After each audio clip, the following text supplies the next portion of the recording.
Hi, I'm Ryan Wilson, CEO of 550. We're a programmatic media buying company.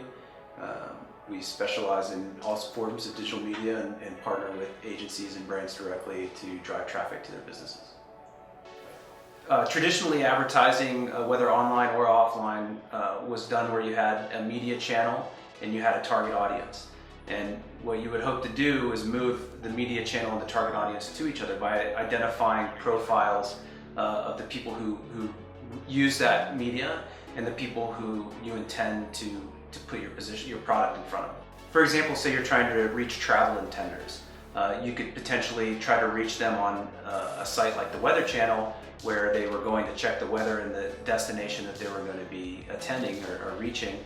Or you could try to reach them through a website like CNN, where the people may or may not be traveling, but you know that they're in a particular location to start with.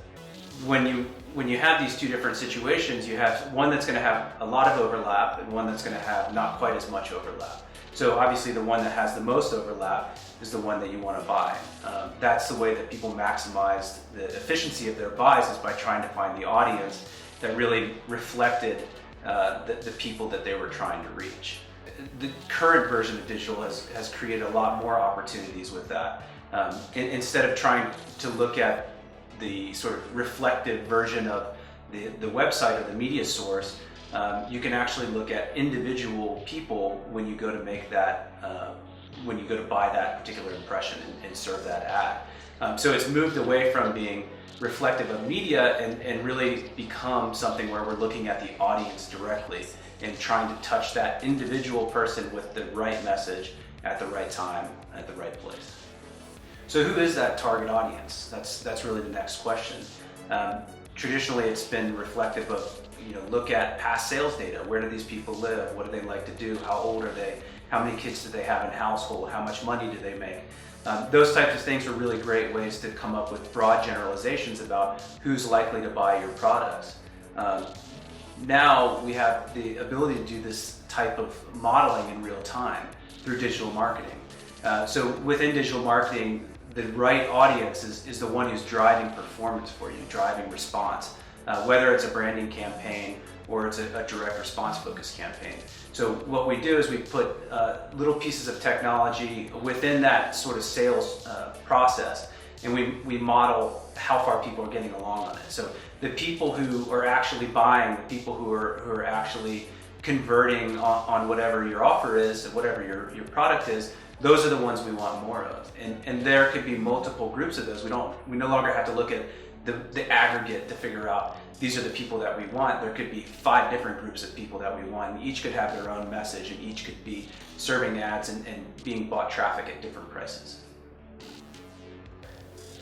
So for example, if we take a certain group of people who have bought our products and we look at the attributes of their behavior, we may see that they're within a couple hundred miles of the location. They're coming in on sites that are about travel digest type sites. We may find that they're converting between 8 a.m. and 5 p.m. on weekdays. And we may use that information to say, maybe this metro area was one that we were targeting before, but this other metro area has a very similar characteristics, and we can reach very similar people in that, and they're still within that geographically relevant area. So let's add that into the fold too and see if we can expand the model based on the behavior of people who are buying. We find that the way to maximize the efficiency of your marketing dollars is to pay attention to the funnel and where your potential prospects, leads, and customers are within that funnel. So if we look at the top of the funnel, these are going to be the people who maybe don't understand your brand yet, or they don't have exposure to you, they haven't received that branding or had an experience with you in the past. These are great customers to eventually have, but they're going to come at the highest price. If you have to sell something to someone who's never heard of you before, there's an education that's required, and that's going to require frequency of advertising, as well as many other different factors. So the people in the very top, the prospecting tactics, those are the most expensive. They include things like buying behavioral data. They include direct site placement type things. They include anything where you don't have a way of identifying that the person was familiar with your business to start. As you move down the funnel, things become cheaper. In the middle of the funnel, you have maybe people who have been to your site before. You maybe have social tactics where the person is a fan of your site, or their friend is a fan of your fan page. And you can reach those people using that first-party data. You know that there's some sort of relationship between the brand and this potential customer, and you can leverage that in order to make the marketing dollars work harder. At the very bottom of the funnel, you have people who are really just ready to buy. You need to get your brand in front of them in a way that makes sense and pushes them over the edge.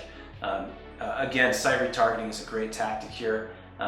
People come to your site, maybe they drop off the shopping cart, or they fill out a lead form but they haven't transacted with you. That's a great person to be very aggressive with through site retargeting. Bring that person in, show them different offers, have sequences of messaging that really makes sense and finishes the story.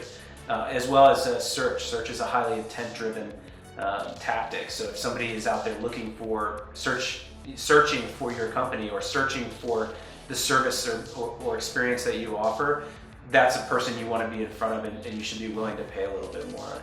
So as the total cost per new customer goes down, we also want to focus more of your dollars in that area. So we have a higher sort of number of customers being generated for the same amount of money.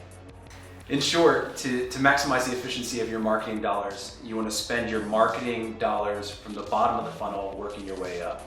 So you buy everybody at the bottom of the funnel, then you work your way to the middle of the funnel, push those people down the funnel, and then you finally get to the very top of the funnel where a new customer is the most expensive, and you spend only what's required at that level in order to meet your marketing goals. So we specialize in programmatic media buying. The programmatic media space is a really new and fast-growing space within the digital world. And the reason is it connects the consumer to the ad buyer. And so as an example of why this is a better way of doing things now, I have prepared a small analogy for you.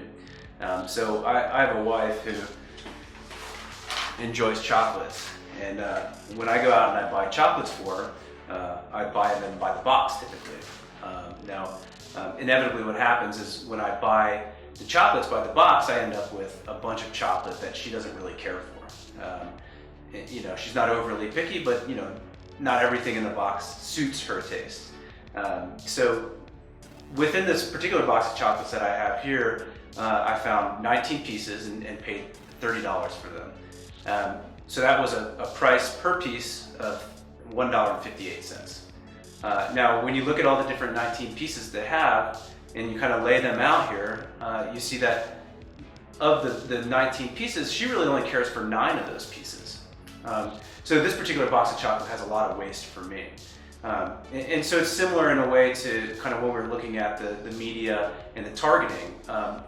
My box of chocolates doesn't have more than 50% overlap with my wife's interests.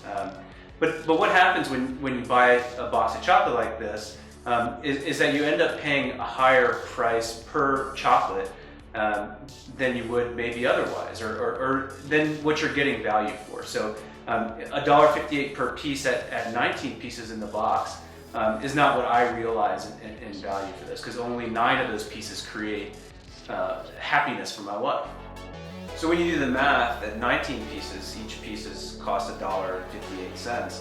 But when you take into account that my wife only cares for 9 of these pieces, each of those pieces ends up costing me $3.33. Now, if I was able to buy just the pieces that she enjoys and pay the box rate of $1.58, that would be a huge victory for me, because I'm going to achieve the same amount of resulting happiness for my wife by buying the 9 pieces versus buying the 19 pieces. That's not always the case, but what I do know is that anything that's from $3.33 of what I'm currently paying at the box rate down to $1.58, which is the price per piece at the box rate, that's a win. So for example, if they were selling just these 9 pieces in the store individually, and I could pay $2.20 for each of those, then I would be spending less than $1 less per piece than I am currently, and achieving the same level of happiness and the chocolatier would be charging a premium on top of the $1.58 up to the $2.20, and he would be making more money as well. So that's the promise of programmatic. It takes it increases the value of the traffic for publishers because it connects buyers of that traffic with the people that they're trying to reach at a price that is appropriately priced in for what the opportunity cost would be otherwise. So bringing it back into programmatic media specifically, if you go out and you buy weather.com and you buy everybody who comes to that site, only a small portion of those people are going to be who you really want to buy, who are really going to drive results for your business. When you're trying to maximize the efficiency of your marketing dollar, you start by eliminating that waste. And so if you know that 10 of 19 people who come to your website are not going to be interested in, or viable candidates to buy your product, then you shouldn't be buying them. And through programmatic, you can define your buys in a way that you're only marketing to those people who are most likely to convert to your products.